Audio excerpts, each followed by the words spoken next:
Amigos da trilha, hoje temos um parceiro mais que especial, Café Mantissa, produzido aqui na nossa região de Poços de Caldas, a altitude de 1.250 metros.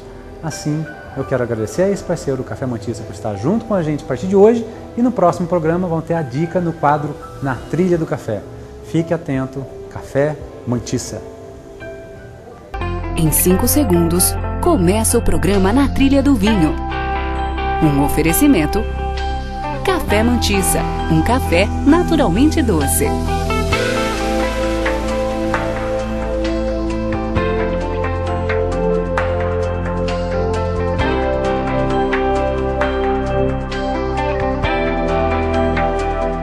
Café Mantissa, um café naturalmente doce.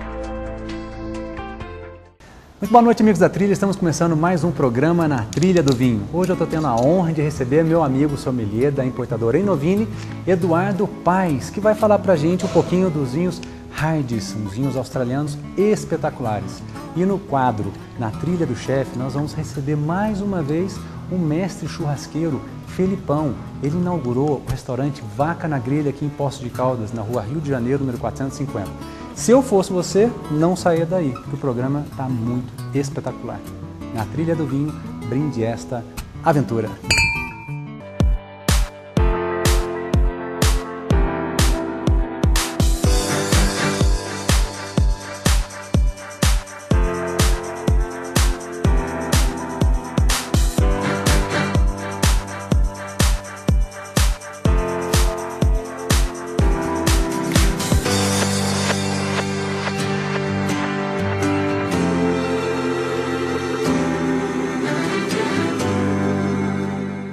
Amigos da trilha, como eu falei na abertura, estou recebendo meu amigo Eduardo Paes, sommelier da importadora Enovini, que nos está dando a honra, vindo lá de São Paulo, aqui para Poços de Caldas, para ser o palestrante de um evento bacana que a gente está organizando aqui em Poços e também contar para todos vocês, nossos amigos, um pouquinho do trabalho dele como sommelier. Eduardo, mais uma vez, muito obrigado ao programa Na Trilha do Vinho. Um prazer.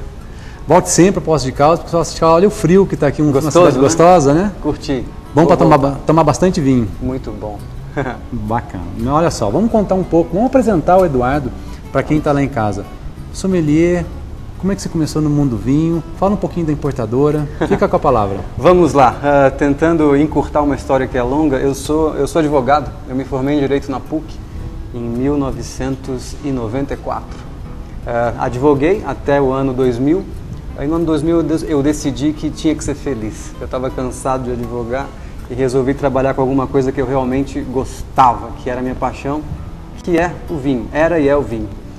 Foi uma guinada na carreira de 180 graus, mas que está trazendo frutos muito bons. Hoje eu sou feliz com o que eu faço, com o meu trabalho. Bom, a Enovini é o nome da divisão de vinhos da importadora Aurora. A importadora Aurora é uma empresa estabelecida há quase 70 anos no mercado brasileiro, importa alimentos, bebidas destiladas, né? E também vinhos. Entre os alimentos, talvez o mais famoso seja o chocolate Lindt, o tabasco. Entre os licores, o licor 43, Drambuie, de Saronno, Grand Marnier, a tequila José Cuervo. E tem também um portfólio de vinhos bastante bom, se eu posso dizer isso. É um portfólio que tem produtores excelentes, de marcas fortes, marcas renomadas. Enxuto, mas poucos e bons produtores. E uma distribuição a nível Brasil, né? Sim, tem distribuição norte, sul, leste, oeste. Distribuição nacional. Imagina o teu trabalho, que responsabilidade que é falar de vinhos aí Brasil afora. É um é país tão gostoso, extenso, né? É muito gostoso, eu me divirto, é um trabalho que me dá muito prazer. Falar de vinho, provar vinho, estar com amigos, com gente. Normalmente as pessoas que gostam de vinho são pessoas boas, né? São pessoas do bem, e o papo é sempre muito agradável, muito legal. E hoje nós estamos aqui provando este vinho. Bom, primeiro antes, vamos mostrar essa garrafa aqui também, porque esse aqui é o vinho Notas Rio Chardonnay, safra 2012, e nós estamos provando aqui um Hardy's Shiraz, que é a uva emblemática lá da Austrália. Conta rapidamente desse vinho para a gente e para o pessoal entender um pouquinho por que essa uva é a uva emblemática da Austrália, e aí vamos entrar na história também do produtor desse vinho. Vamos lá. Bom, a uva Shiraz. Shiraz e Syrah são a mesma uva, né? tanto uma quanto outra tem o mesmo DNA, é a mesma uva. Na Austrália, ela recebe essa grafia, S-H-I-R-A-Z, Shiraz, como está no rótulo dessa garrafa de Hardys. Na França e no Velho Mundo, normalmente, ela é grafada como Syrah, S-Y-R-A-H. A mesma uva com nomes diferentes. É uma uva que é originária do Vale do Rhône, lá do sul do Vale do Rhône, e se adapta muito bem a regiões de clima quente, com bastante insolação e secas, regiões secas. A grande parte das regiões australianas gozam dessas características, né? Muito sol, temperaturas que são altas no momento certo, no momento em que a parreira precisa de temperaturas altas, e pouca umidade. A Austrália tem um clima similar ao sul do Vale do Rhône, em termos de insolação e baixa umidade. Legal. Então a Shiraz, ou Syrah, se deu super bem no território australiano. E hoje é a uva tinta que compõe, se não todos, seria um exagero, mas grande parte dos melhores vinhos australianos. Base com a uva Syrah. Tem a Shiraz ou Syrah como base ou como protagonista principal, como ator único, né? 100% Shiraz ou em corte. E esse produtor Hardys? Hardys ou Hardys? Hardys. Hardys. Hardys. É uma vinícola bastante antiga. Ela foi fundada em 1853. Nossa. Por um imigrante inglês chamado Thomas Hardy. Bom, o inglês é um grande apreciador de vinho, né? Ainda não se produz vinhos de alta qualidade na Inglaterra. Talvez com essa mudança climática que a gente tem vivido, um dia se faça tintos de alto nível na Inglaterra, né? Hoje já se faz bons espumantes no sul da Inglaterra, mas tintos não.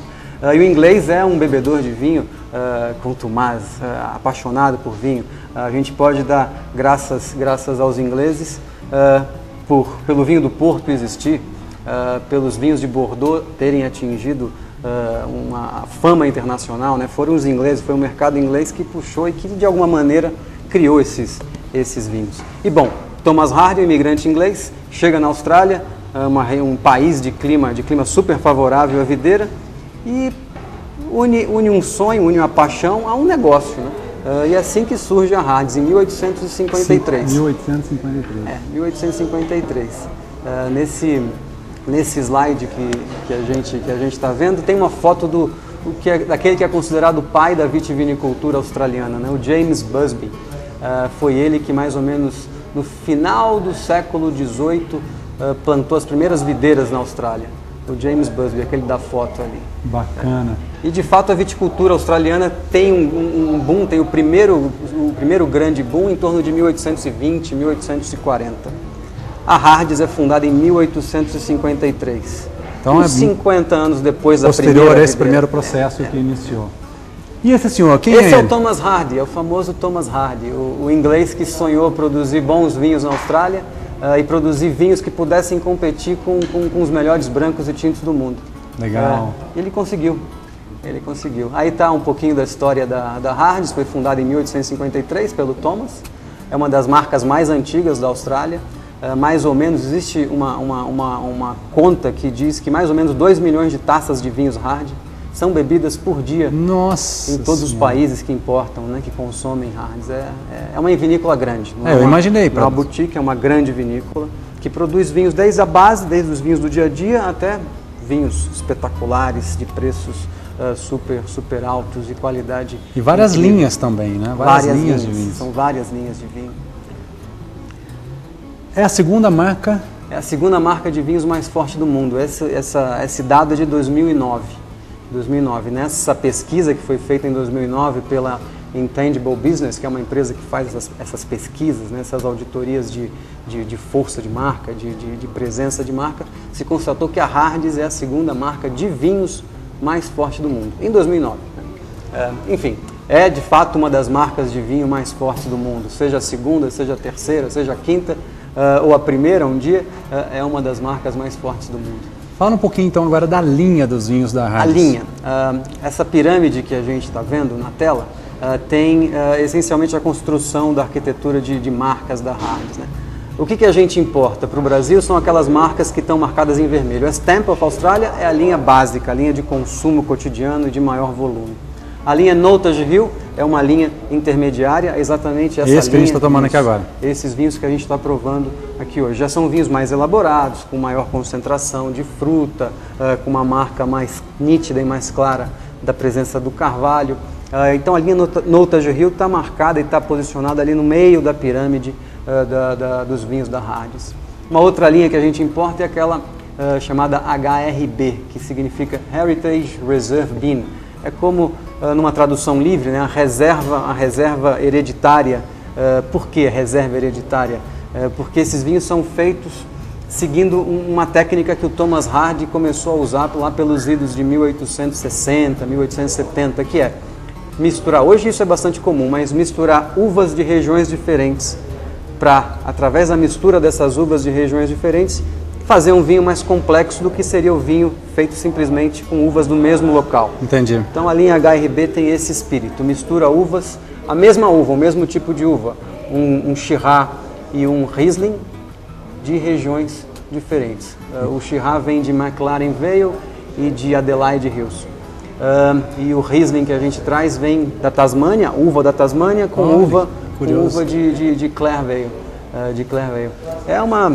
É uma técnica que o Thomas inaugurou há quase 140 anos atrás e que foi resgatada. Permanece até hoje. Foi resgatada recentemente. Esse é o mapa da Austrália. Esse é o mapa da Austrália, exato. A Austrália é um país continente, né? É gigante. As regiões vinícolas da Austrália ficam essencialmente voltadas para o Polo Sul. São aquelas bastante coloridas ali, onde a gente vê no extremo oeste, perdão, isso ali no extremo oeste, o oeste na Austrália, depois na Austrália do Sul, onde estão aquelas 3 setas ali. Aquelas 3 setas indicam as regiões onde estão a maior parte dos vinhedos da Hardy's. E no extremo leste, em Nova Gales do Sul, naquela seta grande ali, em cima da mancha verde, é onde fica uma região chamada Riverlands, que é uma região mais interiorana, mais quente, que se destina a produzir vinhos para o consumo cotidiano, para o consumo do dia a dia. São vinhos de preço mais em conta. Na Tasmânia, de fato, vem aquelas uvas Riesling que compõem o HRB Riesling. Tá ali. Então a Hardy's tem vinhedos essencialmente em todas as regiões vinícolas da Austrália, mas estão concentrados ali na Austrália do Sul, onde tem aquele trio de setinhas apontando. É uma grande vinícola, são mais de 1.000 hectares de vinhedos, é bastante coisa. E aí, esse é o Bill Hardy. Esse é membro da 6ª geração da família Hardy, é o tatara-neto do fundador, qualquer coisa por volta disso, e é uma figura muito simpática. Ele nos visitou ano passado e ele atua como embaixador da marca Hardy. Viaja o mundo inteiro promovendo os vinhos da família. Ele é enólogo, formado na Escola de Enologia de Bordeaux, e de alguma maneira ele influi no estilo dos vinhos da Hardy, né? Mas é mais um embaixador na marca.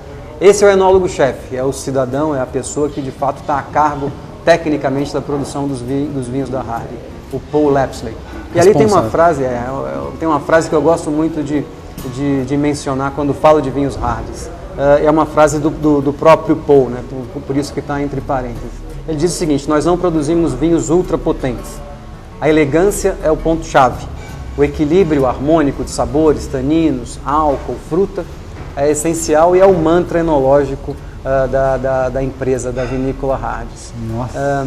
Essa é a ideia. Os vinhos australianos são muito conhecidos pela potência, pela hiperfruta, super cheios de carvalho novo. A Hardy's busca um caminho diferente, busca o caminho da elegância. Ao invés da simples potência, da simples intensidade, busca vinhos elegantes, vinhos para serem bebidos e acompanhar comida. Essa é a ideia. Já que é para ser bebidos, vamos beber. Vamos curtir, vamos beber, e você não sai daí porque a gente já volta já. Na Trilha do Vinho, brinde esta aventura.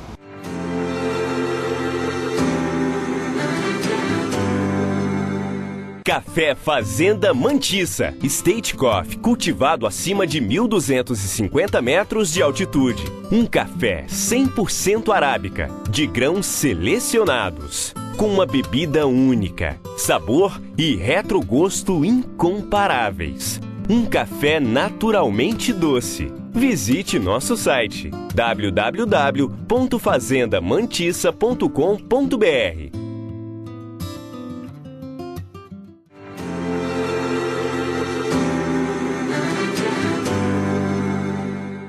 Amigos da trilha, voltamos agora para o segundo bloco, provando esse vinho maravilhoso, mas antes de falar também desse vinho, eu quero que você conte, Edu, pra gente um pouquinho dos vinhos da linha. A gente viu lá da Pirâmide, da Scala. Vamos começar então pelo Stamp of Australia. Eu vi que você trouxe aí umas imagens desse vinho aí. Conta pra nós. Bom, a linha básica que a gente chama, né, a linha para o consumo cotidiano, para o consumo do dia a dia, se chama Stamp of Australia. Em tradução para o português, selo da Austrália. Todas as garrafinhas trazem um selo de um animal típico da fauna australiana. Esse que está na tela é o branco, uma mistura de duas uvas, Riesling com Gewürztraminer. Aproximadamente 50% de Riesling com 45% de Gewürztraminer. É um vinho feito à maneira alemã, né? Ele inclusive é sutilmente doce, é o que se chama de vinho off-dry ou suave, né? No nosso jargão brasileiro, na nossa linguagem. É um vinho super gostoso, um branco fresquinho para tomar gelado no dia a dia, nos dias de calor. Acompanha salada, um peixinho, é um vinho super agradável. Eu particularmente adoro Riesling, adoro. Ele tem a acidez da Riesling com o perfume da Gewürztraminer, aquele perfuminho floral e de lixia. É um vinho super interessante, gostoso e muito bom para o dia a dia. Tem um preço super bacana. O próximo vinho, também um branco. Esse mistura de duas uvas também. É um corte de Chardonnay com Semillon. 60 Chardonnay, 40% de Semillon. Esse branco já tem um rápido contato com o carvalho. Então ele tem aromas que remetem ao carvalho, né? Remetem à baunilha. Tem uma textura um pouco mais densa, um pouco mais intensa, mais corpo do que o Riesling com Gewürz. É um vinho que eu também recomendo para ser bebido bem geladinho e acompanha essencialmente os mesmos pratos que acompanham o Riesling com Gewürz. Pratos leves, salada, peixinho, frutos do mar, ou simplesmente uma boa conversa, né? Não tenho dúvida. Esse é o Stamp of Australia Chardonnay com Semillon. Seguindo avante, a gente chega nos tintos da linha Stamp of Australia. Temos uma mistura de Cabernet Sauvignon com Merlot, em que predomina a uva Cabernet Sauvignon. É um tinto fácil de beber, fácil de entender, gostoso e super macio na boca, né? Tem as características do Cabernet, aquela pimentinha, aquela fruta negra, mas os taninos do Cabernet, que a gente está talvez mais acostumado a provar o Cabernet chileno, né? Que tem um tanino mais agudo, mais marcante. O tanino desse australiano, desse Stamp, é bem redondo, bem macio. É um vinho super gostoso de beber. E o Merlot vai dar uma veludada também, vai dar uma quebrada nisso. Dá uma maciada no Cabernet. É um vinho muito gostoso para churrasco, uma tarde de churrasco. Carne vermelha, sal grosso, grelha e amigos. Adoro. E papo. Bom, eu recomendo. É super bacana. O próximo tinto da linha Stamp é o Shiraz com Cabernet Sauvignon. Esse tem a base da Austrália, Shiraz? Shiraz é um corte clássico australiano, né? A Shiraz, uma uva francesa, mas muito comum na Austrália, e o Cabernet Sauvignon. É um corte que praticamente o australiano que inventou, né? Shiraz com Cabernet Sauvignon. É um corte bastante comum lá na Austrália. Esse já é mais perfumado, enquanto o Cabernet com Merlot é um vinho mais sério, mais circunspecto, mais estruturado. Esse já é um tinto cheio de fruta vermelha, mais alegre, mais divertido e também super redondo na boca, bem macio. Pode até acompanhar pratos à base de ave de carne escura, como um arroz de pato, por exemplo. Um arrozinho de pato com um Shiraz e Cabernet Sauvignon da linha Stamp, fica delicioso, fica super bom. E hoje que nós vamos ter alguns jantares, vamos ter um jantar hoje aqui no restaurante Vaca na Grelha, vão ter alguns pratos, depois a gente pode até fazer uma brincadeira, porque os vinhos que vão ser servidos são vinhos argentinos. O tema hoje aqui do jantar são vinhos argentinos, mas eu tenho certeza absoluta que esses vinhos harmonizariam muito bem com os pratos que vão ser aqui no jantar. Com certeza. Bacana. São pratos amigos, esses tintos, né? Esses tintos são amigos de pratos com carne vermelha ou uma carne de ave de cor escura, né? Uma ave mais saborosa como pato, perdiz, enfim. Pois bem, seguindo avante, a gente tem aqui os dois Notas Hill que estão na mesa, o Chardonnay, e explico rapidamente por que o nome Notas Hill. A família Hardes, eles têm uma família que é prima dos Hardes, que se chama Notas. Eles se chamam Notas Hardy.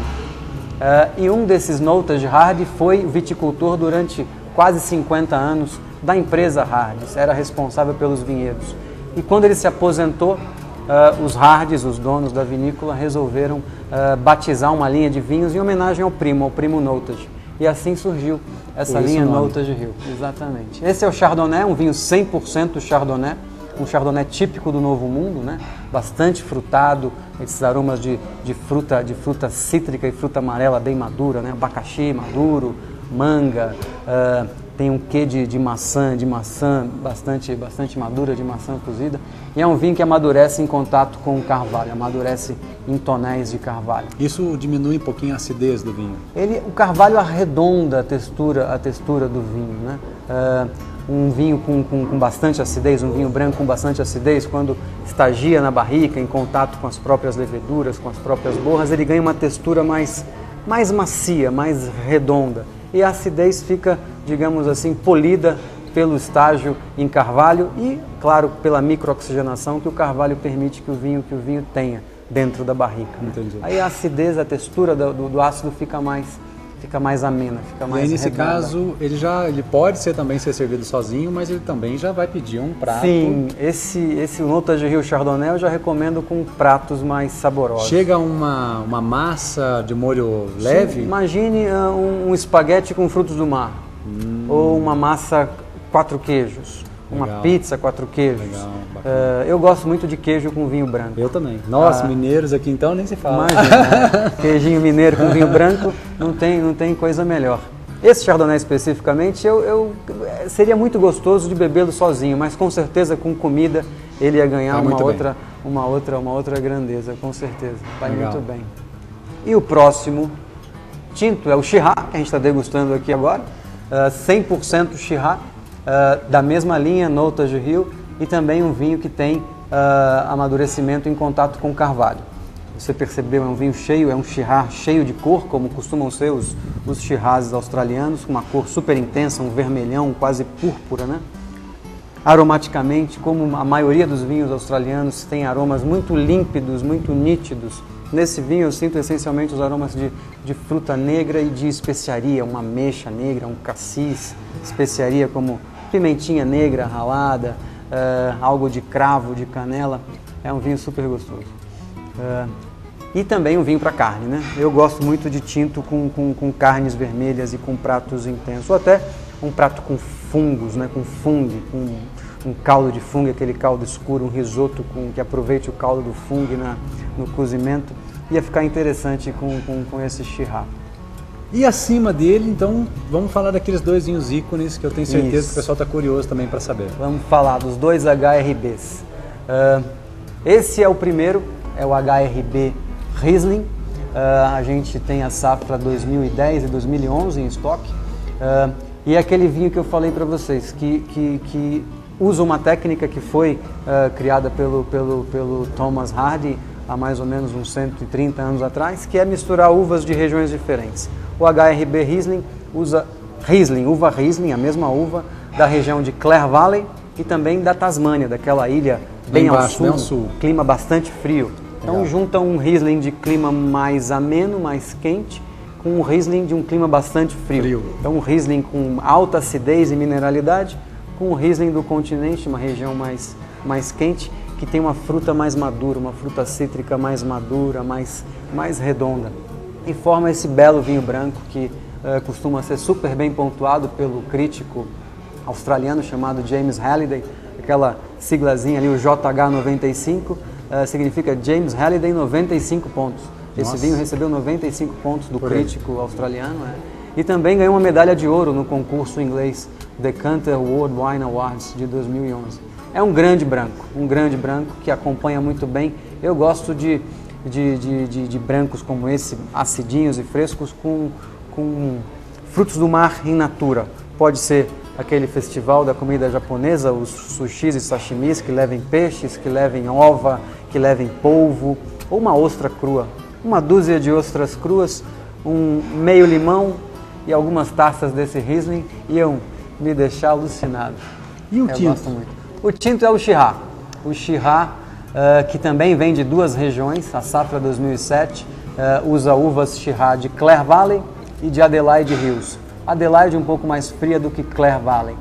Então aí de novo existe o mesmo princípio, unir uma matéria-prima que tenha mais acidez, né, mais frescor, uma matéria-prima, no caso a uva de Clare Valley, que tem mais fruta, que tem fruta mais madura, justamente para gerar o equilíbrio entre fruta e acidez. O vinho ter fruta madura, mas sem perder a vivacidade da acidez na boca. Essa é a ideia que está por trás também do HRB Shiraz. O Riesling não passa por barrica, não amadurece em barrica, mas o Shiraz sim, amadurece qualquer coisa por volta de 14 meses em barrica de carvalho francês. Tempo é longo. Tem um tempo longo, mas provando a gente nem percebe, é um Shiraz super equilibrado. Olha, eu fico aí então com o final do segundo bloco, com a imagem dos cangurus que representam realmente o país. Quero te convidar aí, porque na verdade você está intimado, você não está convidado, a participar desse jantar que nós estamos organizando aqui em Poços de Caldas. Tenho certeza que o pessoal que está lá em casa adorou, são informações bacanésimas sobre os vinhos da Austrália. Tivemos aqui a oportunidade de conhecer várias linhas, vários tipos de produtos, e o clima, terroir, a história da Austrália, que de repente é desconhecido para muitos, e ao mesmo tempo assediar que eles provem e degustem com responsabilidade. Nós estamos falando de uma bebida alcoólica, né? Mas degustem também os vinhos da Austrália.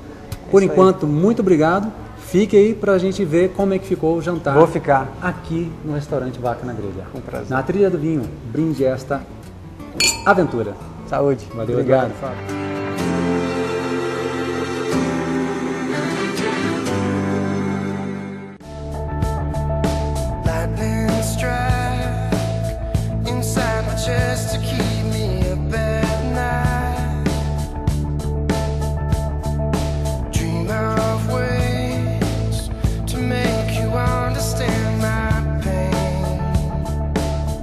Garra Peugeot, a gente se encontra aqui.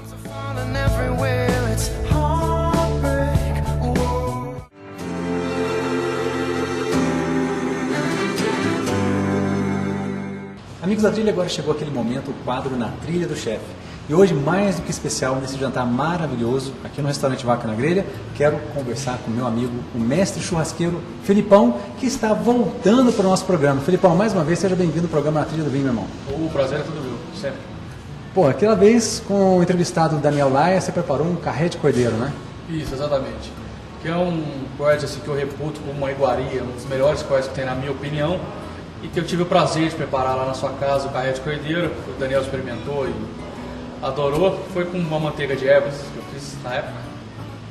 Felipão, e agora essa casa espetacular que você inaugurou, que agora no dia 14, e eu queria que você me contasse desse sonho realizado, né, que ficou belíssimo, espetacular, realmente o pessoal adorou, e também um pouquinho dos pratos que foram servidos hoje no jantar aqui. Ah, sim. Bom, acho que o pessoal que acompanhou a minha trajetória com carne dentro do churrasco profissional, sabe que eu sempre tive o sonho de ter uma casa para que eu pudesse aplicar toda a técnica, todo o conhecimento que eu fui adquirindo ao longo do tempo. Então eu estou muito satisfeito com o sonho realizado, a casa teve uma aceitação maravilhosa, eu estou com casa cheia todos os dias. E hoje eu servi para as pessoas aqui, que um dos nossos carros-chefes, que foi o queijo coalho, né, servido com mel, o pessoal aprovou, um pãozinho de alho, e o segundo prato o chouriço, que é uma carne espetacular, né? Não, o segundo prato foi uma massa ao pesto, né? O terceiro prato o chorizo, que é uma carne sensacional, espetacular, que eu também acho que é uma das melhores que a gente tem na casa, finalizando com uma sobremesa, que é um bolo de canela com brigadeiro branco, e fechou. E vai lembrar que o chorizo continua no nosso cardápio, que agora ele entrou definitivamente. Quem não teve a oportunidade de estar aqui hoje, pode vir até o Vaca na Grelha e comer o mesmo prato que foi servido, que é o chorizo. Gente, ficou realmente espetacular. E essa sensação, essa emoção do sonho realizado? Olha, isso é, eu falo para as pessoas, isso é indescritível. Parece que a minha ficha não caiu ainda. Eu ainda estou aprimorando, eu sou muito perfeccionista, como a gente já conversou. Então eu tento cada vez aprimorar mais. E vale lembrar que todo esse sucesso não vem sozinho, não depende só de mim, veio do apoio de amigos como você, veio do apoio da minha família e da equipe maravilhosa que trabalha comigo, tanto na cozinha quanto no salão. Eu acho que é um conjunto. Enfim, eu tenho a minha namorada também, que é super parceira, que está aqui todo dia me ajudando. E com isso a gente vai construindo. O primeiro passo do sonho foi realizado, que é abrir a casa. Agora é fidelizar o cliente, melhorar cada vez mais o atendimento, a apresentação do prato e começar a trazer novidades também. Gente, vem visitar o Vaca na Grelha, Rua Rio de Janeiro, número 450, aqui no centro de Poços de Caldas. Vale a pena demais. Confira aí mais algumas imagens do jantar.